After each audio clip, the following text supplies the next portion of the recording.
Right, question 7 is our binomial question, although this one, if you panic and forget the binomial expansion, you could just multiply out the bracket, because it's only cubed.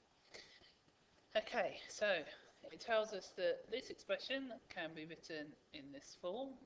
It says by using the binomial expansion or otherwise. Usually if they say or otherwise, that means the or otherwise will take you longer, be not such an efficient method. So looking in the formula book on page 4, we have the binomial series and you only need this bit of the formula. So in this case, within the binomial expansion with a is 1, b equals 4 over x squared and n equals 3. So 1 plus 4 over x squared cubed equals a is 1 to the power of 3. First step is to do this without really thinking about it, just write everything down. Plus n is 3, so 3, 1 times 1, drop the power on a by 1, so that's 1 squared. And now we introduce the b term, which is 4 over x squared. Plus, the pattern is, now we go 3, 2, increases by 1, times 1, drop the power on a, and now we increase the power on b, so it goes up to a squared. In this case you do need brackets so that you're going to remember to square both terms.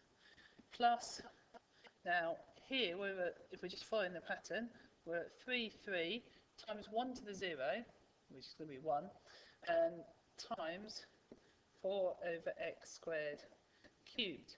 Now, if you remember, when we get to the end of the binomial expansion, you just have b to the n, and also that 3 C3 is 1, that's only going to be 1, so we don't actually need that term.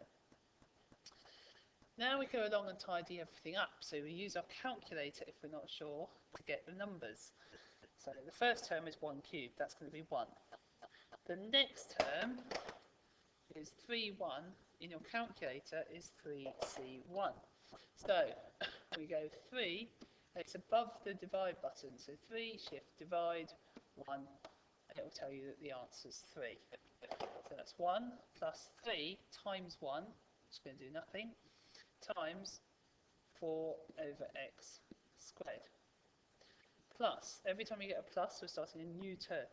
So 3, 2 is going to be 3C2 in your calculator, and that's 3, times 1, which is going to do nothing. Now here we've got 4 squared is 16, divided by x squared, which is also squared, so that's x to the 4.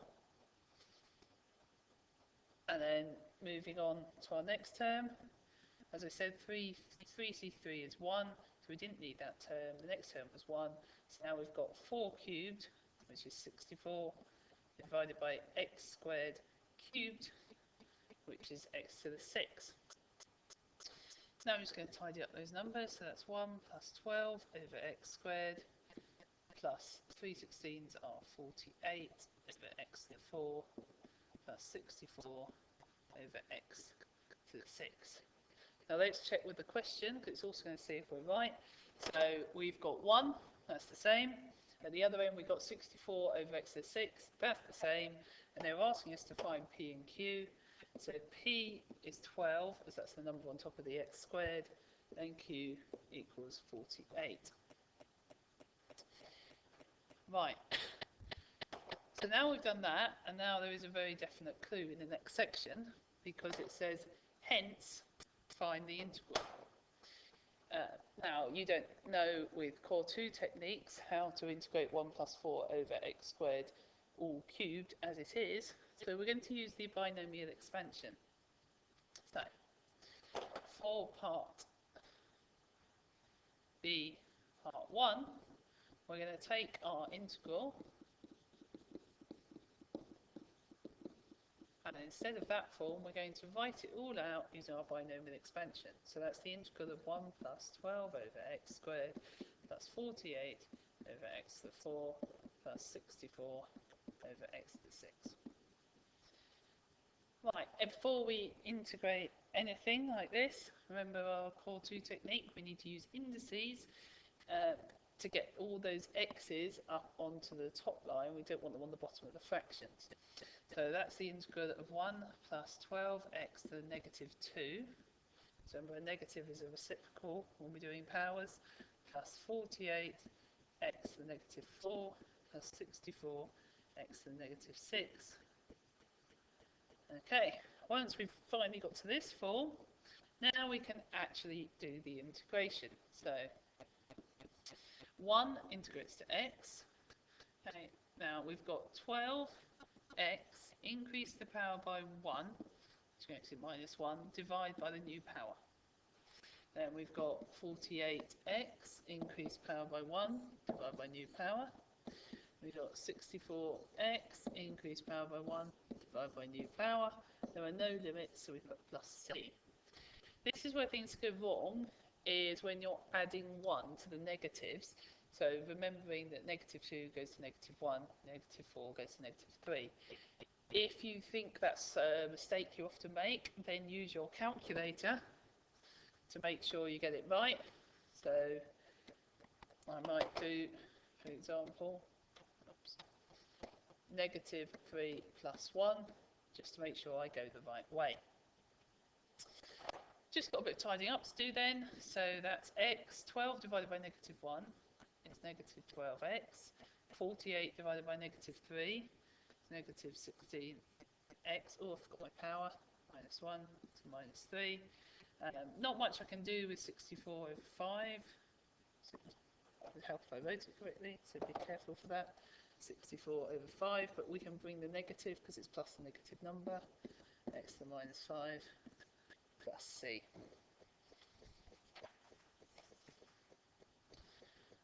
Okay, now we're going to use our answers to that. So here we go. There's that word again. Hence, find the value of. Notice it's exactly the same integral, but now they've put limits, which are 2 and 1. Right, that means we can use our answer to be part 1. Okay? So we wanted the integral between 1 and 2.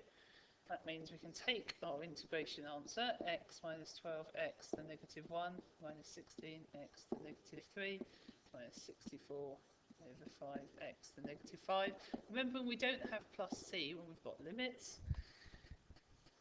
And then we've just got to substitute in. So substitute in 2, so that's going to be 2 minus. Now here you have choices. You could either rewrite that back out of the negative indices, or you can just, because you're calculating and do it, you could just put 2 to the negative 1 like that.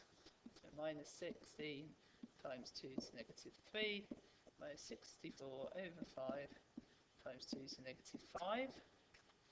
And then remember, now we're going to put 1 in. We have to subtract the answer we get with 1 in. Now I've run out of room. This would carry on the next line. 1 to any power is 1. So we could save ourselves a bit of working here. So that's 1, take away 12, take away 16, take away 64 over 5. Using our calculators, I've put in an extra step to evaluate both of those. That's minus 32 over 5. Subtract, the second bracket is negative 199 over 5. That gives me the answer of 167 over 5, which is the same as 33.4. Now, one thing to note here is, do remember you can check your answer. We can check we've got it right. We can take our calculator and we can put the question in, because it's numerical with limits. So brackets 1 plus 4 over alpha x squared, close the brackets, to the power of 3, between 1 and 2. It tells me it's 167 over 5, which is 33.4. If the calculator says something different, don't automatically assume you're wrong. Do check you've typed it in the calculator correctly, and also check it's not just in an alternative form. So here I can have fractions or decimals. It might be that you've had to find an exact answer with thirds in it, and the calculator gives you a decimal. We then need to work out whether those two are equivalent before you panic and cross everything out.